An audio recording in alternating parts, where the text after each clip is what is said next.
Leisure turned into resistance, into evasion, into propaganda, and into shared memory. In every corner of the world, from the movie palaces of New York to the tunnels of the London Underground, from the cabarets of Paris to the frozen apartments of Leningrad, entertainment was a brutal way to survive the collapse of civilization. Civilians, trapped in bombed cities or in occupied countries, sought in entertainment something more than amusement. They turned it into a shield against despair, a refuge where laughter, music, or childish play could keep a spark of humanity alive. Parties and dances in London during the Blitz. London lived between the roar of sirens and the echo of explosions, but civilian life was not reduced only to surviving. In the midst of that chaos that seemed to leave no respite, Londoners found ways to entertain themselves, to sustain morale, and to laugh at misfortune. Entertainment became a vital resource, as important as rationed bread or mended clothes, because it offered something that shelters could not guarantee: the feeling of still being human. When the bombs fell, the underground shelters turned into improvised spaces of social life. Beneath the platforms of the subway, entire families settled on blankets, with bundles of clothes and baskets of food that served as pillows. The children, instead of crying, played among the iron columns, inventing races with bottle caps or drawing with chalk on the blackened walls. The echo of their voices mixed with the conversations of the adults who, to drive away fear, organized card games, endless talks, or even small musical evenings. Some neighbor carried a harmonica, another a violin, and soon popular songs could be heard traveling through the tunnels, making people forget for a few minutes the roar of war on the surface. The government soon understood that entertainment was part of the war effort. Traveling theater performances were organized in shelters, as well as public readings and even small concerts. Famous actors and musicians went down to the platforms to cheer the population, mingling with families who listened to them wrapped in blankets and with steaming cups of tea in their hands. The radio broadcasted special programs for those who spent the night underground, and newspapers published humorous columns that passed from hand to hand to draw out a smile. British humour, sharp and irreverent, became a weapon as effective as the anti-aircraft batteries. Laughing at Hitler, at the Nazis, and even at their own misery was a way to show that London would not bow. On the surface, cultural life kept beating despite everything. The theatres of the West End kept their billboards open with performances that were sometimes interrupted by sirens. The audience, far from dispersing, would usually wait patiently for the end of the alarm to return to their seats and continue with the play. That obstinacy became a symbol. Each performance was an affirmation of resistance. The actors, made up, waited backstage, knowing that at any moment an explosion could reduce the hall to rubble. Even so, the show had to go on, and it did. Cinema was another refuge. Lines formed in front of the theatres even on the darkest nights of the blackout. Inside, the audience forgot for a couple of hours the destroyed roofs and the corpses in the streets. They laughed with comedies, sighed with romances, and applauded the newsreels that showed British resistance in the skies. Films like In Which We Serve or light Hollywood productions offered escape and patriotism at the same time. Cinema was cheap, accessible, and above all collective. Hundreds of people breathing together in the half-light, sharing the illusion that the war was only a bad dream. At home, entertainment took on more intimate forms. The radio was the centre of family life. Programs like those of Tommy Handley or the BBC broadcasts filled kitchens with laughter and songs. The blackouts forced listening by the dim light of a candle, with half-asleep children around the table while mothers mended clothes or prepared the little they had for dinner. It was a nightly ritual, first the news, then the propaganda, and finally the comedy that allowed going to bed with a lighter heart. Festivities were reinvented under constant threat. At Christmas, with skies red from fires, families improvised decorations with recycled paper and adorned dry branches instead of pines. Gifts were simple: a hand-knitted sweater, a used book, cookies made with rationed flour. However, the spirit of celebration remained alive thanks to the songs. Carols resounded both in modest living rooms and in underground shelters, sung by voices trembling with cold and fear, but also with hope. The act of singing together, even when the city burned outside, was in itself a form of entertainment, of emotional resistance, and of affirmation of life. Street markets, although impoverished, were also spaces of distraction. People strolled among stalls with wilted vegetables, dark bread, and scarce pieces of meat, and found in the bustle a certain relief. The vendors called out with humor, exaggerating the virtues of their goods to provoke laughter. Women exchanged improvised recipes, talking about how to turn turnips into desserts or how to fool the stomach with breadcrumbs. Even in scarcity, culinary ingenuity became a form of collective entertainment. Children, always the most adaptable, invented games with the remnants of war. They collected bullet casings as if they were treasures, ran through empty lots turned into improvised football fields, and competed to find fragments of shrapnel. Their laughter mixed with the sound of ambulances, reminding that even in the midst of horror, childhood did not give up play. For adults, seeing children have fun was a balm, proof that life went on. London, under the Blitz, never stopped entertaining itself. It did so with obstinacy, with creativity, with a mixture of dark humor and communal tenderness. Leisure was not luxury, it was necessity. In the tunnels of the subway, in the theatre seats, in the cinema queues, in kitchens lit by candles, Londoners found ways to laugh, sing, and dream. Each song sung, each joke told, and each play performed was an act of defiance against the enemy. No matter how many bombs fell, as long as there was music, laughter, and games, London remained alive. Germany, from enthusiasm to refuge. At the beginning of the war, Germans experienced entertainment as if it were an extension of political and military triumph. Berlin, Munich, Hamburg, the great cities vibrated with a cultural life that did not seem willing to fade. The regime understood it. Keeping the population occupied, entertained, and in high spirits was as important as winning battles at the front. Thus, cinema, theatre, radio, and music were deployed as tools of distraction, carefully monitored by censorship. But over time, everything changed. What had begun as triumphalist leisure turned year after year into entertainment marked by scarcity, death, and the sound of sirens. In 1939 and 1940, German cinemas were full. The public flocked en masse to watch comedies, musicals, and melodramas. Goebbels had perfected the propaganda machine and knew he could not saturate people with endless speeches. He needed to give them stories that made them laugh and dream. The films showed perfect romances, brave soldiers, and families united under the National Socialist ideal. The theatres were packed, with spectators who even waited hours to get tickets. There, in the dim light, Berliners and Hamburgers forgot for a moment about the war, which had not yet struck their cities. Cinema was a bright refuge, a place where the war seemed distant and the future promised endless victories. In homes, the radio was the center of entertainment. Each family had its Volksempfänger, the cheap receiver distributed by the regime. Evenings were organized around that device. First, the speeches of Hitler or Goebbels, then light music, variety shows, contests. Sound entertainment filled kitchens and living rooms, creating an atmosphere of apparent normality. Popular songs were hummed in factories, in schoolyards, in the trains that carried workers. For Germans in those first years, life seemed to continue with a steady pulse. There was war, but there were also laughter, dances, and movie nights. Cafés and cabarets also maintained their shine. In Berlin, swing was still danced secretly, despite official disapproval. In Munich, the beer halls remained crowded, with customers playing cards, drinking watered-down beer, and singing traditional songs. Popular humor circulated in jokes that ridiculed bureaucracy or exaggerated military triumphs. Civil entertainment was not innocent. It was the valve that prevented social pressure from exploding too soon.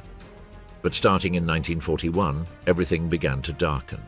With the invasion of the Soviet Union and the beginning of British bombings, the war began to be felt in the skin of civilians. The sirens sounded at night, and underground shelters became improvised stages of forced leisure. There, in the darkness, families brought cards, books, harmonicas. Quick games were organized. Someone read aloud, another sang popular songs. The laughter was nervous, but it existed.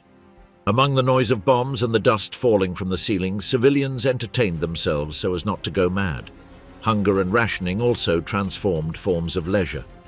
Cafés no longer offered beer, but substitutes. Coffee was made from barley, food was scarce, tables were empty.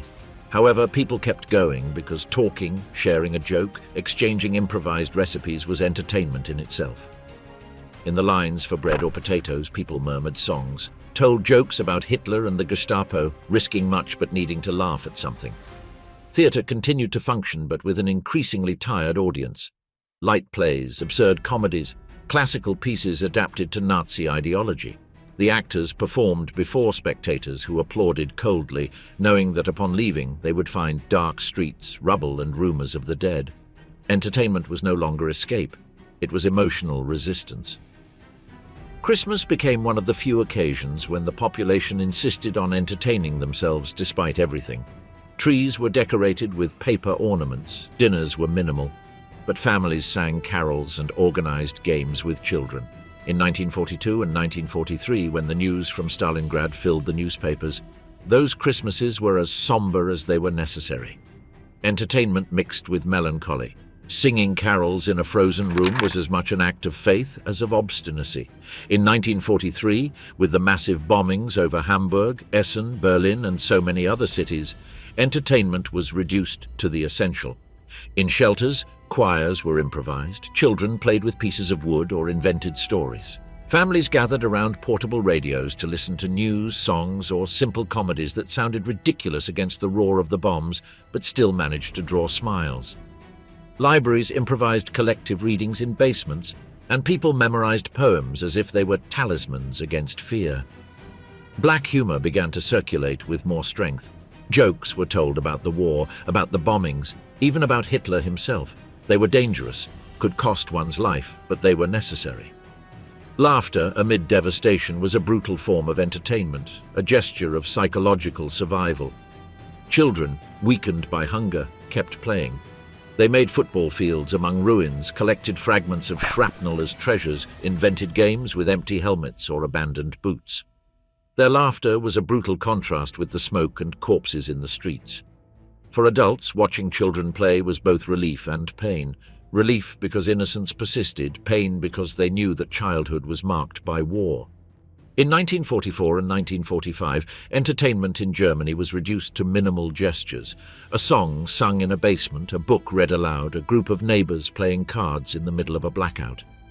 The cinema continued projecting films, but the theaters emptied, destroyed by bombs or by lack of energy. The radio was still a refuge, but its voices sounded hollow, unable to cover the roar of defeat. In the streets of Berlin, in the last months, children played with debris while adults searched for water and bread among ruins.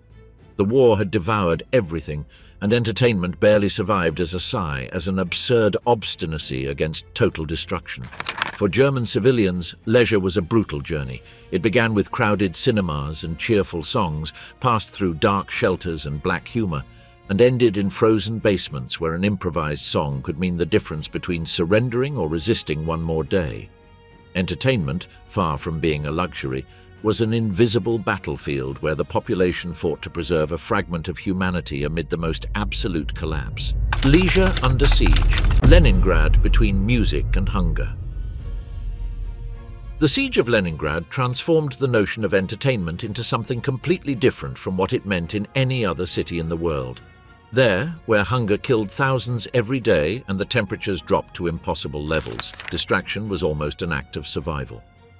Civilians had no functioning cinemas or theaters with lit billboards, yet even so, the besieged city found ways not to sink into absolute despair. Entertainment became resistance, a symbol of dignity in the face of the siege. In the frozen apartments, families gathered around an unlit stove or a candle that barely illuminated the room. The most common game did not consist of cards or dominoes, but of telling stories. Grandparents recounted anecdotes from their youth. Parents invented tales for the children, and they, in turn, repeated songs they had learned at school before hunger weakened them. The youngest played with buttons, with carved pieces of wood, or with improvised figures made of dry bread, a luxury so great that after playing, they sometimes ended up eating it. The most powerful form of entertainment was music. Even in the hardest moments, the radio broadcasted concerts, even when the electricity failed. The performance of Shostakovich's Seventh Symphony in August of 1942 became the ultimate symbol. An orchestra decimated by hunger and war, reinforced by musicians brought from the front, gathered to play before an emaciated audience that had walked kilometers to listen.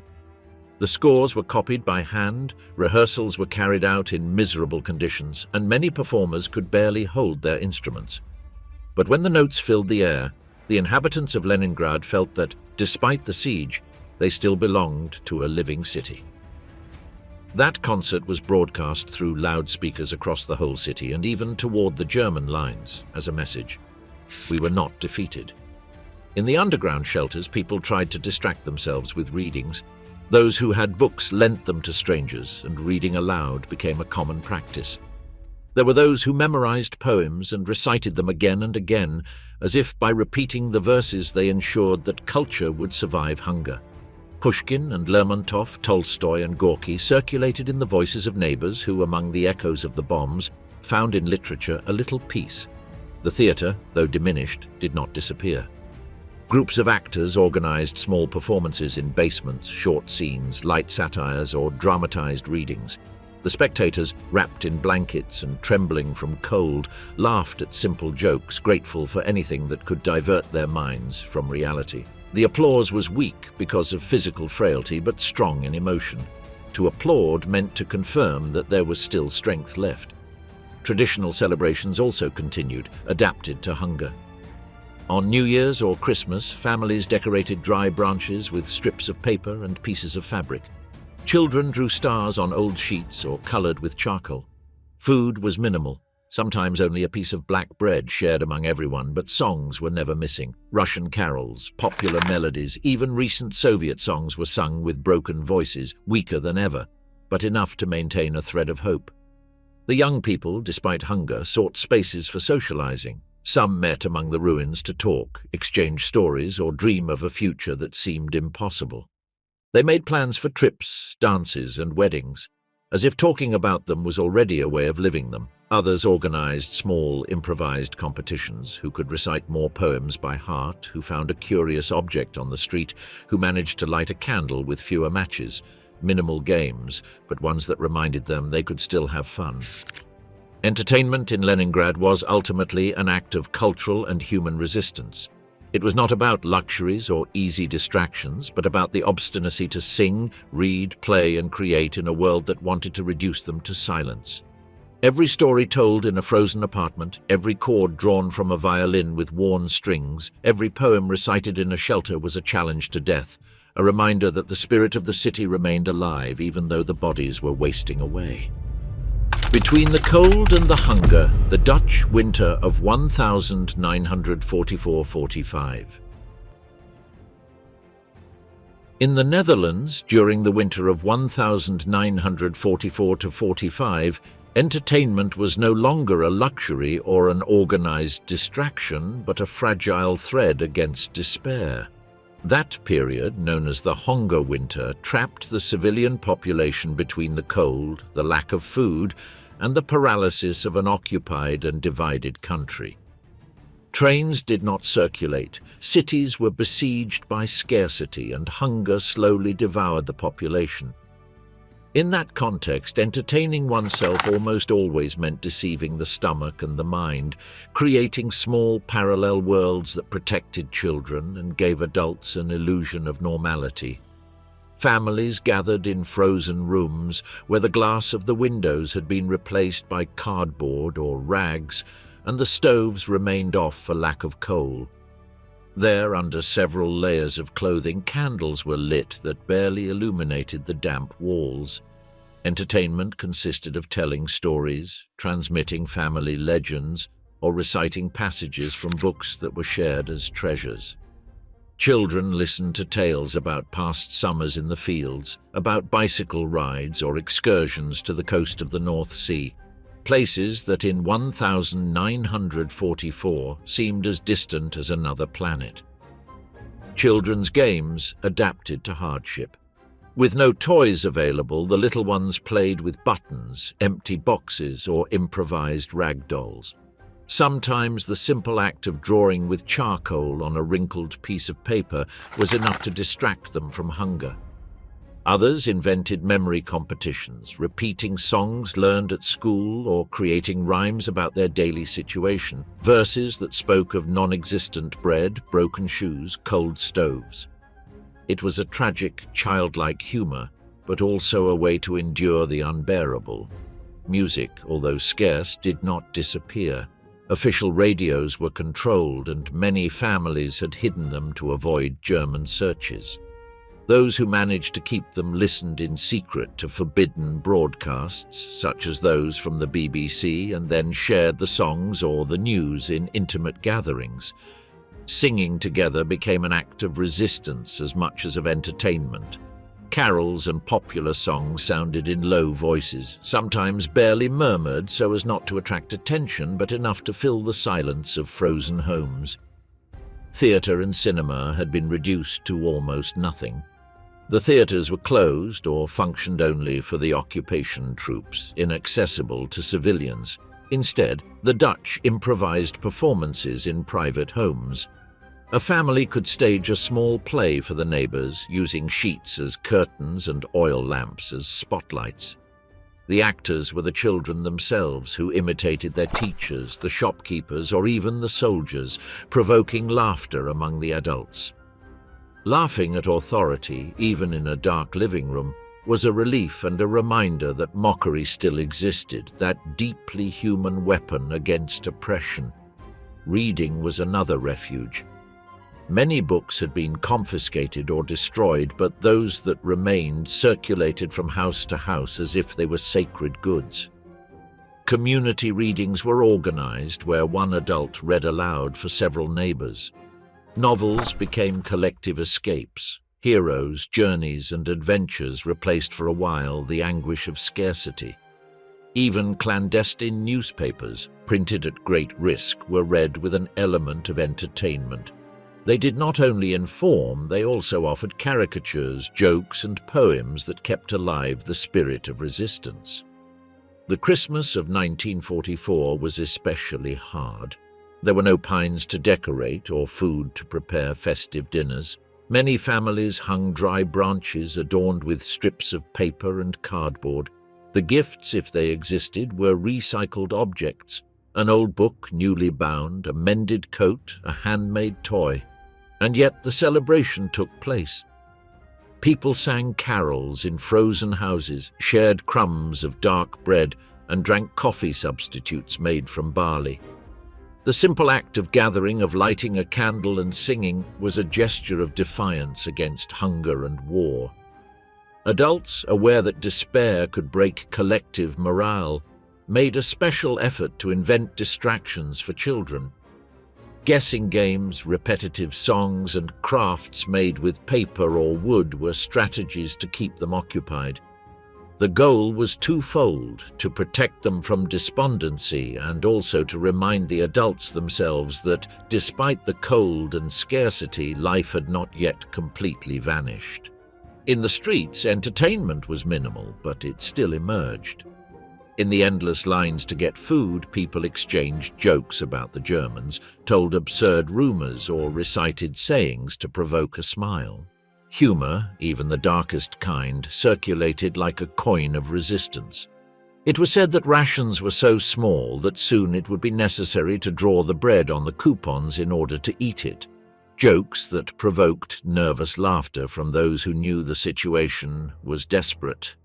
Hunger devoured everyone's energy, but entertainment, though limited, survived. It was weak, improvised, fragile, like the candles that barely illuminated the houses. However, in those clandestine laughs, in memory games, in murmured songs, and in shared readings, the Dutch found the strength to endure the cruelest winter of their recent history. Leisure, reduced to the essential, became a silent declaration. Though the body faltered, the spirit remained alive. The spectacle of abundance, the American home front. While Europe burned under bombings and besieged cities sank into hunger, across the Atlantic American civilians experienced the war in a very different way. The home front in the United States was marked by sacrifices, gasoline rationing, restrictions on certain products, the sending of millions of men to the front, but never by the terror of bombs or the despair of a siege. In that contrast, entertainment flourished as a vital resource both to maintain morale and to affirm a national identity that felt powerful, optimistic, and on the rise. Leisure in the United States during the war became a spectacle of abundance in the midst of a devastated world. Movie theaters were temples of entertainment. In every city, from New York to Los Angeles, Americans lined up to enter the great movie palaces that continued showing films without interruption. Cinema offered not only escape, it was also propaganda and a reminder of national strength. The newsreels showed images of battles and presidential speeches, but what filled the seats were Broadway musicals brought to the screen, light comedies and romances that made audiences sigh. The films of Fred Astaire and Ginger Rogers, the spectacular numbers of Busby Berkeley, the patriotic dramas starring figures like Humphrey Bogart or James Cagney, created a parallel world of songs, dances, and victories. For families with sons or brothers at the front, cinema was both a distraction and a source of national pride. Radio was omnipresent, the true soundtrack of daily life. Every home had a receiver, and around it family routines were organized. Variety programs such as Bob Hope's mixed humor with patriotic messages. Radio dramas kept millions of listeners hooked on detective stories or impossible romances, while newscasts brought the gravity of battles overseas. What was significant was that radio never limited itself to propaganda. It managed to balance duty with pure entertainment. Millions of housewives listened while sewing or cooking, children were captivated by adventure programs like The Lone Ranger, and adults waited for the humorous monologues that made them burst out laughing at the end of the day. Popular music reached an unmatched peak. Swing, with figures like Glenn Miller, Benny Goodman, or Duke Ellington, filled dance floors across the country. Soldiers in barracks and civilians in clubs listened to the same melodies, creating an emotional link between the front and the home. Musical entertainment was not just about listening. People danced, held improvised parties in houses, gyms, and community halls. Dancing was an act of affirmation, a way to forget for a few hours the telegram that might arrive announcing a death. Songs like Boogie Woogie Bugle Boy or Don't Sit Under the Apple Tree became anthems of a generation, full of rhythm but also with a warlike undertone everyone understood.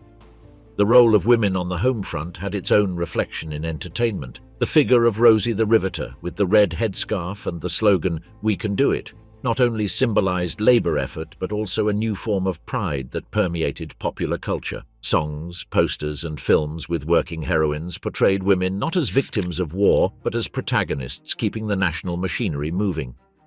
For factory workers, entertainment was often collective. Dances during breaks, improvised choirs on production lines, contests organized by unions. It was a blend of leisure and political affirmation. Sports leagues also played a fundamental role. Although many professional players enlisted, baseball never stopped.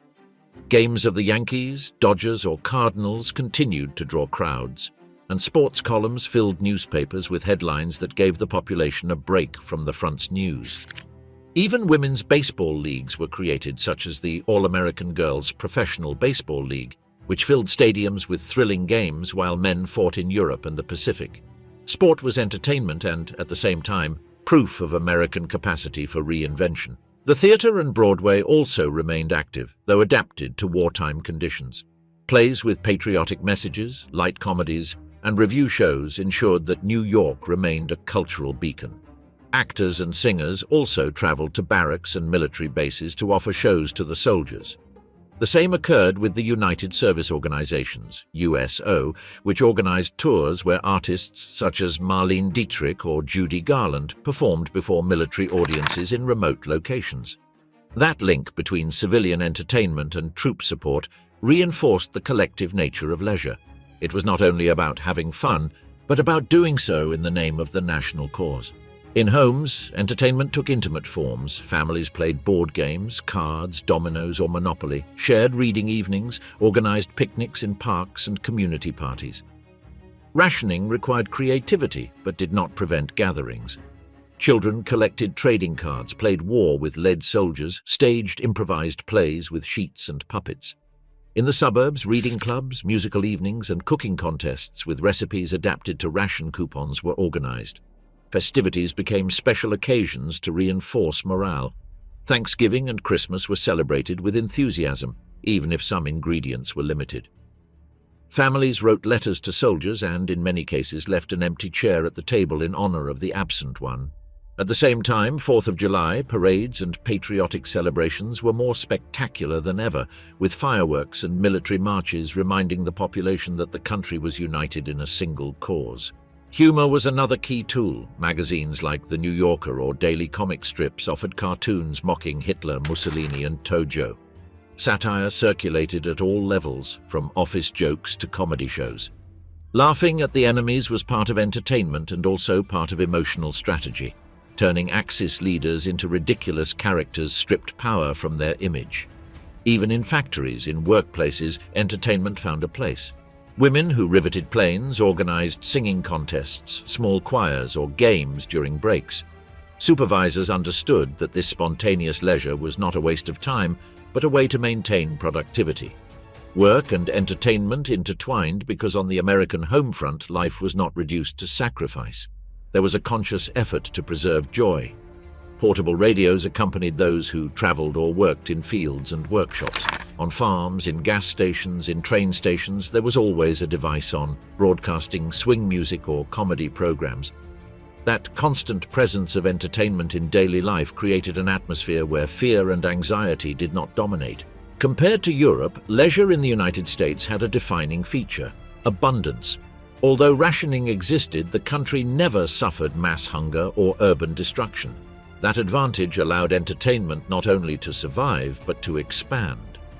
American popular culture, cinema, music, comics, sports, became the most influential in the world. And while Londoners sang in shelters and Leningraders recited poems to resist hunger, in the United States millions danced swing in crowded clubs, laughed in bright cinemas, and applauded baseball stars in packed stadiums. It was another world, a spectacle of abundance in the midst of global tragedy. Japan in the rearguard, leisure under censorship and tradition. In Japan, civilian entertainment during the war moved between two poles: the iron pressure of militarism and the human need to find distraction amid scarcity and uncertainty. It was not a free or carefree leisure like that of the Americans, nor entertainment for survival like in Leningrad. It was entertainment filtered, monitored, and shaped by the state, but which in daily life found cracks through which laughter, music, and traditional customs slipped. Films were a pillar of entertainment, though transformed by propaganda. Cinemas continued operating in the large cities, and people went to them to escape the fatigue of everyday life. However, the billboards were dominated by nationalist films that exalted discipline, sacrifice, and obedience to the emperor. Even so, amid speeches and military plots, the public found small respites in family melodramas and light comedies that passed censorship. Entering a cinema in Tokyo or Osaka was, for many, an act of escape. For a few hours, one could forget the lack of rice, the fear of bombings, or the worry for relatives at the front. Radio played a central role in domestic life. Official programs broadcast patriotic songs and news from the front, but there were also carefully controlled entertainment spaces. Popular songs, traditional tales narrated aloud, and simple contests kept families gathered around the device. The Ministry of Information understood that it could not saturate the public only with propaganda. It was necessary to give them a respite. Thus, while the news glorified the soldiers, the airwaves also transmitted sentimental songs that spoke of distant loves, of waiting for a return, of nostalgia for home. The Japanese, with the volume low so as not to disturb the neighbors, listened to those melodies as if they were intimate confessions that belonged to them. Popular music flourished with the enka and with songs of melodic and melancholic tone. These pieces spoke of waiting, of patience, of sacrifice, and became hymns of daily life. Singers such as Noriko Awaya were heard in humble homes and in cafés where customers drank tea substitutes and spoke in low voices. Musical entertainment was not made to forget the war, but to endure it, to accompany pain with a shared aesthetic. Kabuki and traditional theatre continued, though transformed. The classical performances were adapted to nationalist messages, but they remained well-attended spectacles.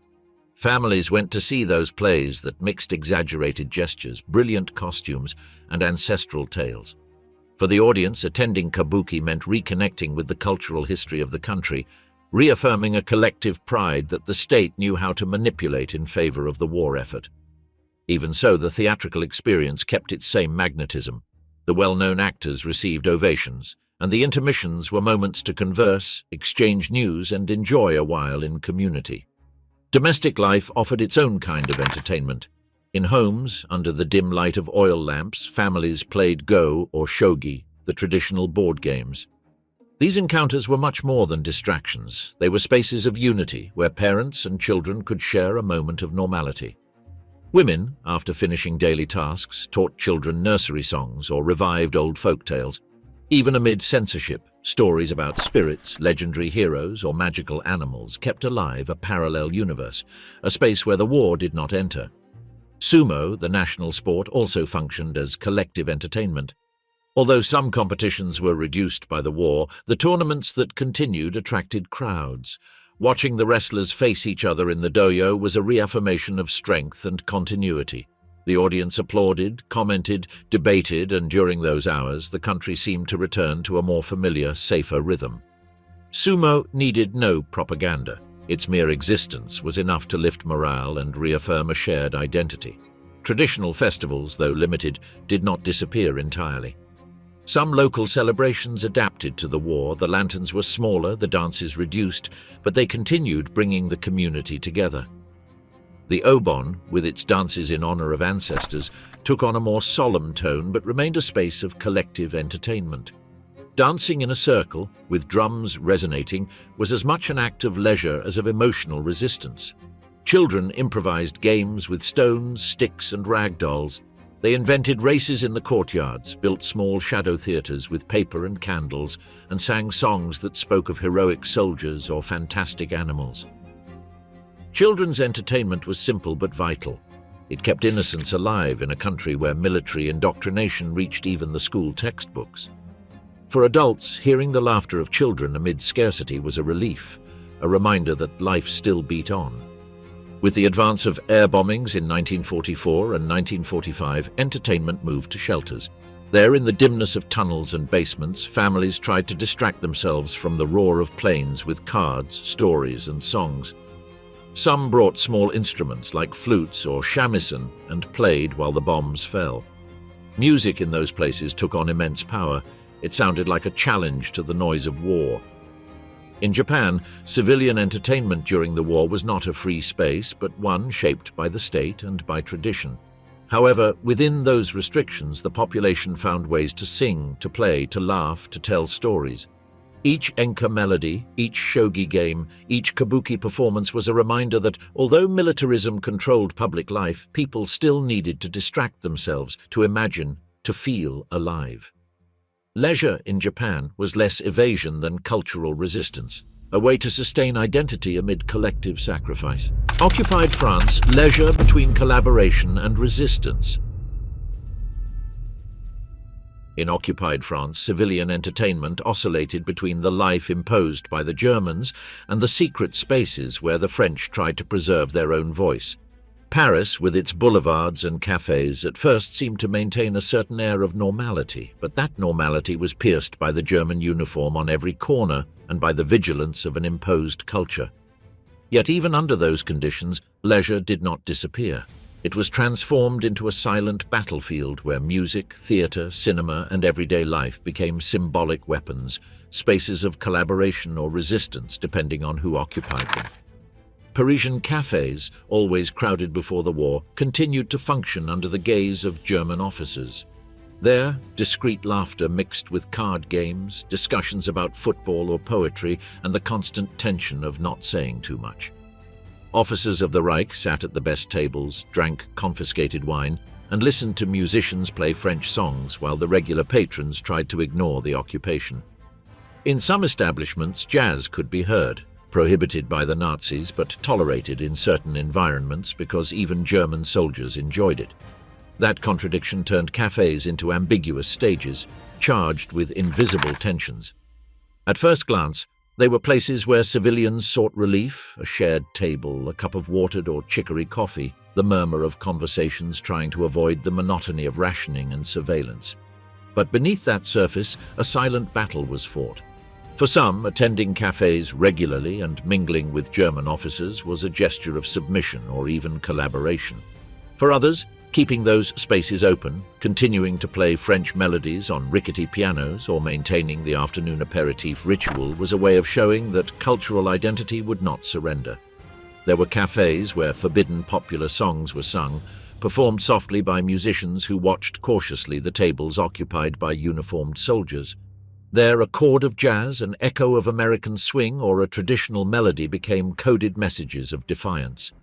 At the same time, in other establishments, waiters served wine and spirits to German officers, tables filled with the laughter of satisfied occupiers, and local patrons who shared those laughs were branded as collaborators. The same physical space could mean two radically different things. Cinema became a central form of entertainment. The theatres showed French films, but also German productions or censored versions with any references hostile to the Reich removed. Despite that, cinemas were always full. People went not only for the films, but also because sitting in the dark for 2 hours offered a respite from the daily life of lines, rationing, and fear. Many spectators found double meanings in the scripts, identifying hidden messages of resistance or irony against the occupier. The Nazis sought to control leisure, but they could not control the interpretation that each civilian made internally. Music was another field of dispute. The Germans censored jazz and banned certain songs, but in cabarets and nightclubs, melodies from New Orleans still played. In those spaces, dancing became a silent act of defiance. At the same time, in more official halls, waltzes and marches approved by censorship were performed. Between those two realities, the French people oscillated. Some enjoyed the authorized concerts, others sought in basements and clandestine clubs the vitality of jazz and swing. Theatre and literature did not fade either. Plays were performed on stages in Paris and the provinces, often under the watch of German censorship. Nevertheless, playwrights and actors managed to introduce veiled criticism into their scripts, metaphors that audiences understood as denunciations. The applause in those cases was more than entertainment. It was a shared political gesture. Similarly, banned books circulated from hand to hand, read aloud in quiet rooms. Reading became an intimate act of resistance and, at the same time, a form of entertainment that allowed an escape from the monotony of occupation. Families, in their homes, sought modest distractions. Board games, cards, reading evenings, or homemade music were common. Mothers organized small performances for their children, crafted wooden toys or improvised rag dolls. Traditional festivities, such as Christmas, were celebrated with whatever was available. Dry branches as trees, clay figurines instead of purchased ornaments, songs whispered so as not to attract the attention of collaborating neighbors. Even in scarcity, the French insisted on maintaining their rituals, for in them resided the memory of who they had been before the occupation. Humor was also a refuge. Jokes about the Germans circulated in hushed tones, passed from mouth to mouth like an invisible chain. Clandestine caricatures ridiculed Hitler or the occupation officers, and although being caught with one could mean imprisonment, many collected them as if they were talismans. Laughing at the enemy, even in secret, was a way to entertain oneself and to keep dignity alive. At the same time, there was also official entertainment promoted by the collaborationist Vichy regime and by the occupiers themselves. Parades, concerts, and celebrations sought to show that life continued normally under the German boot.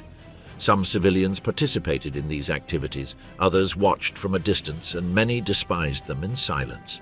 Leisure, in this case, became ambiguous. Was it entertainment or collaboration?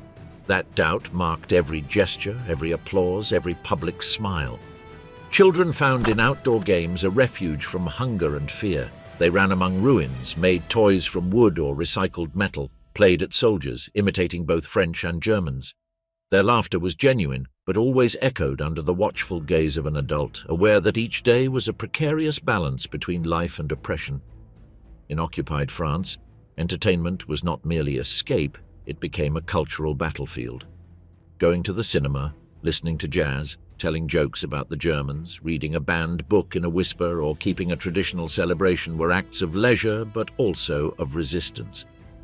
Amid censorship and forced collaboration, the French showed that entertainment could be much more than amusement. It could be a way of continuing to exist, of preserving identity, and of defying, even in silence, the power of the invader. Italy between propaganda and survival. In Mussolini's Italy, civilian entertainment was from the beginning a field tightly controlled by the regime. Even before the country entered the war, the Duce had understood the importance of leisure as a tool of propaganda. Cinema, sports, and popular festivities were presented as demonstrations of fascist vigor, images of a people united under the fasces.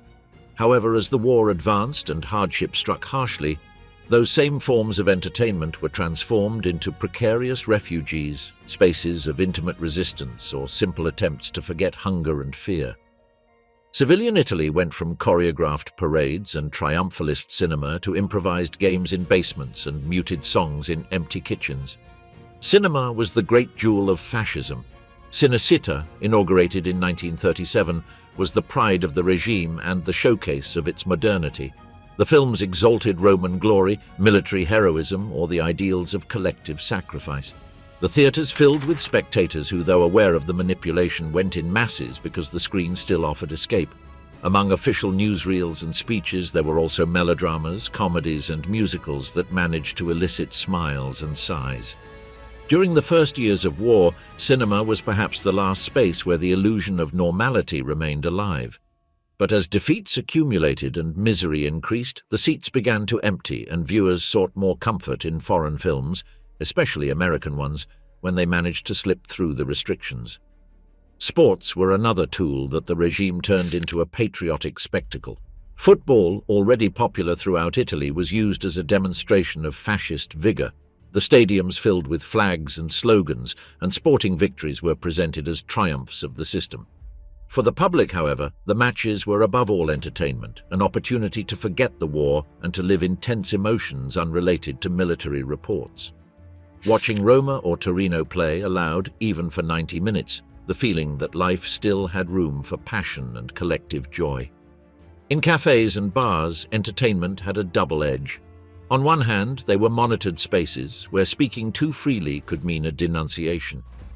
On the other, neighbors gathered there to play cards, listen to popular songs, or discuss football. Over glasses of watered wine and substitute coffee, rumors and jokes circulated in low voices.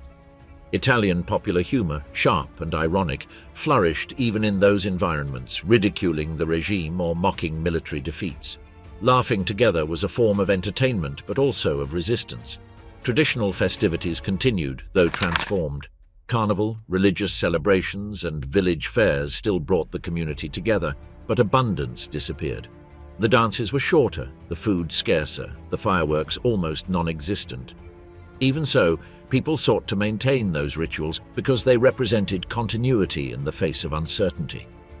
In many villages, religious processions became moments of collective gathering where music and dance mixed with prayers for absent soldiers. With Mussolini's fall in 1943 and the subsequent German occupation of northern Italy, civilian entertainment became even more precarious. In cities like Milan, Turin, or Florence, Allied bombings destroyed entire neighborhoods, and shelters filled with civilians seeking distraction from the devastation. There, underground card games were improvised, poems recited, or traditional songs sung. Mothers invented stories for their children, trying to make the roar of airplanes blend with a tale of giants or magical storms. Leisure in shelters was minimal but vital. It helped to preserve sanity. Theatre did not disappear, although the companies performed in miserable conditions. Light plays, farces, and comedies continued to be staged, often in improvised venues or small spaces. The audience attended wrapped in coats, knowing there was no heating, but willing to laugh and applaud. Theatre offered a respite, a reminder that even among ruins there was room for imagination and laughter. Popular songs circulated widely. Many spoke of love, nostalgia, or endless waiting, and were sung in homes, fields, and workshops. Some traditional melodies took on new meaning. They were sung as hymns of resistance or as comfort for those who had lost family members in the war. Music, simple and familiar, was entertainment accessible to everyone, an invisible bond that united entire communities. In homes, daily life was organized around small family entertainments. Improvised board games, shared readings, crafts, and songs around an oil lamp filled the nights. Children drew with charcoal on recycled paper, built rudimentary toys, and played soldiers in destroyed courtyards. The laughter of the little ones, though brief, was a balm for the adults. In post-war Italy, the memory of entertainment during the conflict was marked by ambiguity. There were laughter and dances, films and matches, but always under the shadow of propaganda or occupation. Leisure was, at the same time, an instrument of the regime and a space of intimate resistance. Between the fascist parade and the clandestine joke, between the triumphalist film and the popular song, Italian civilians found ways to distract themselves, to endure, to affirm that life could not be reduced to fear or hunger. Moscow and the Soviet rear, leisure in times of iron.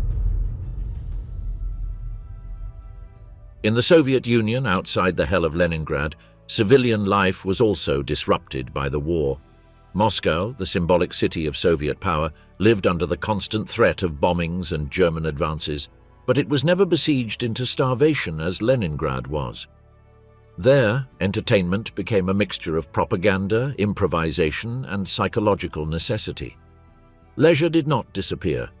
It was molded by the state, but also by the creativity of civilians who, amid endless queues and blackouts, sought a respite that reminded them they were still something more than cogs in the war machine. Cinemas remained open, though with strictly controlled programming. Soviet films depicted heroic tales of soldiers, peasants, and workers sacrificing themselves for the socialist motherland. Cinema became a weapon of propaganda, but also a refuge. The dimness of the hall, the warmth of the crowded seats, and the illusion of a story with a heroic ending offered spectators a pause from the routine of hunger and fear. Many went to the movies not so much for the film itself, but because there they felt surrounded, accompanied, protected by the collective. The theater of Moscow, including the Bolshoi, remained active as a cultural symbol of Soviet resistance. Even in the darkest days of 1941, when the city trembled at the nearness of German troops, performances continued. Classical Russian plays and contemporary works were staged before audiences who had walked kilometers through the snow to sit, coats still on, and listen to verses and songs. Theater was not only entertainment, it was the demonstration that Russian culture survived, that it could not be crushed by war. The applause was weak because people were tired and hungry, but it carried an intensity that art rarely had. Radio was the omnipresent voice of the state. News programs, Stalin's speeches, patriotic hymns, but also popular music and adapted stories served to maintain morale. In Soviet kitchens lit by kerosene lamps, entire families gathered to listen to songs about mothers waiting for their sons, or about the vastness of the united country resisting together. Radio entertainment had a clear purpose: to keep spirits high. Yet for listeners, hearing a song or a radio drama in the middle of a blackout was also an intimate way of feeling alive. Libraries and reading clubs played a fundamental role. In Moscow and other cities, reading became one of the main forms of leisure. Classical Russian literature, from Pushkin to Tolstoy, circulated strongly, but so did modern Soviet books exalting collective effort. Readings aloud, organized in factories, schools, and shelters, were moments of unity. Listening to a poem or a novel gave people a respite, and on many occasions tears and applause mixed with the echoes of sirens. Traditional celebrations did not disappear, although they were reinterpreted through the Soviet lens. Christmas had been officially replaced by the celebration of New Year's, but in homes people still lit candles and sang familiar songs. In 1942 and 1943, despite the cold and scarcity, families improvised small trees decorated with paper and rags and organized dinners with the little they had: black bread, thin soup, a bit of beetroot. Entertainment consisted of singing, storytelling, and above all, holding the children close so that the war would not steal their childhood completely. Children, in Moscow and the rear, adapted their games to war. They played in snow-covered streets, building ice forts that represented trenches, organizing battles with snowballs as grenades. Others, in houses and basements, made wooden toys, drew on recycled paper, or invented military songs. Their entertainment was permeated by war, but also by imagination, which transformed tragedy into play. For adults, seeing them run and laugh was an immense comfort. Music remained a powerful refuge. State-organized concerts filled halls when possible, but music was also present in factories and hospitals. Improvised choirs sang popular Soviet songs, hymns, and traditional melodies that resonated against blackened walls. A balalaika in the hands of a soldier on leave, a violin in a frozen kitchen, an accordion in a shelter. Those sounds were both entertainment and resistance. Even in war factories, leisure found a space. Breaks became moments of collective singing, improvised poetry competitions, or small performances organized by the workers themselves. For those who spent 12 hours assembling tanks or munitions, singing a song, telling a joke, or reading a poem was an indispensable relief. Popular humor circulated in jokes that ridiculed the enemy and, at times, Stalin himself. Laughing in secret was risky but also necessary. Jokes about hunger, about life in endless queues, about bureaucracy that delayed everything were ways of enduring the routine. That humor, transmitted in whispers, functioned as clandestine entertainment and psychological relief. In the Soviet rear, civilian entertainment was a mix of state discipline and popular creativity. Cinema, theater, radio, and literature offered collective escapes, while in homes, families invented games, songs, and rituals to survive emotionally. It was not free or carefree leisure, but obstinate leisure, which showed that even in Moscow, under the shadows of war, people continued to find ways to laugh, sing, play, and dream. Between the snow and the shadow, occupied Norway. In Norway, civilian entertainment under German occupation became an ambiguous terrain, full of tensions. It was not simply about going to a theater or listening to music. Every gesture had a double edge, for it could be read as obedience or as resistance. Daily life unfolded among the snow, the blackouts, the smell of dried fish, and the constant watch of German uniforms walking through the streets of Oslo, Bergen, or Trondheim. And yet, Norwegians did not stop seeking ways to distract themselves, to gather, to sustain their national identity through leisure. The winter nights, endless and silent, were moments when families took refuge at home. There, around kerosene lamps, evenings were organized with traditional songs, tales, and readings. Entertainment was intimate and collective, a grandfather telling Viking sagas, a mother teaching her children folk songs, a father playing an inherited violin. Each story or melody was not only distraction but also a way to keep alive what the occupation tried to erase. The official radio broadcast German propaganda, but secretly many listened to forbidden BBC transmissions. That clandestine listening became an act of both entertainment and resistance. The news was discussed in low voices, Nazi propaganda was mocked, and rumors were shared as if they were after-dinner stories. In the cities, theater and cinema continued to operate, though under German censorship. Many Norwegians still attended, not because they believed in the projected messages, but because the dark theater offered warmth and company. There, among the audience, a silent complicity could be felt. The laughter in comedies was more nervous than joyful. The applause in plays sometimes hid recognition for the metaphors of resistance that actors slipped between lines. A gesture, a word, or an emphasis could mean more than the official script. The audience understood and responded. Leisure in cafés became more complex. They were spaces where chess or cards were played, where skiing or football matches still held were discussed, but always under the gaze of soldiers mingling among customers. There circulated clandestine jokes ridiculing the Germans or Quisling, the collaborationist leader. Laughing softly, with a cup of barley coffee in hand, was a form of entertainment that united the patrons in a tacit pact of resistance. Young people sought riskier forms of leisure. Some organized clandestine dances in private homes where jazz and swing, genres forbidden by the occupation, were played. Dancing under those conditions was not only fun, it was an act of defiance. The bodies moving to the rhythm of American music affirmed that Norwegian identity could connect with the free world and that the culture imposed by the Nazis did not control everything. Those dances were brief, tense, always with fear of a raid, but intense, with laughter and embraces that remained etched in the participants' memories as moments of pure freedom. In rural areas, entertainment remained tied to nature and traditions. Long walks through the forests, skiing outings, and gatherings in barns converted into improvised halls for storytelling or singing kept communities united. There, far from the cities and from immediate surveillance, leisure was less controlled. Peasants continued organizing seasonal festivals, dances around bonfires, celebrations of meager harvests. They were small rituals that reaffirmed the continuity of a life of their own, independent from the invader. Even religious festivities took on a new meaning. At Christmas, homes filled with simple decorations made from fir branches and old ribbons. Families sang Norwegian carols as if they were hymns of resistance, lowering their voices only when a patrol passed through the street. Sharing dark bread, dried fish, or a bit of butter was a celebration in itself.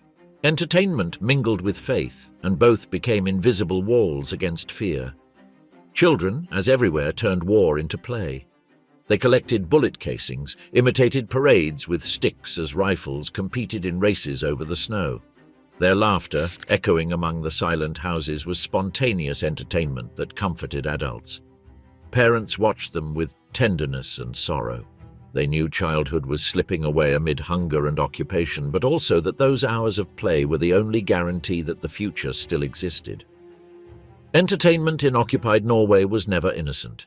Every song sung at home, every joke whispered in a café, every improvised dance in a private room carried the weight of resistance. It was leisure, but also politics, amusement, but also defiance. In a small country subdued by a powerful enemy, civilians learned that entertaining oneself could be as risky as fighting. A laugh could cost imprisonment, a melody could be deemed an act of rebellion. And yet they did it. And in that gesture, seeking laughter, music, companionship, Norwegians affirmed that even under the snow and the shadow of occupation, the human spirit refuses to live without entertainment.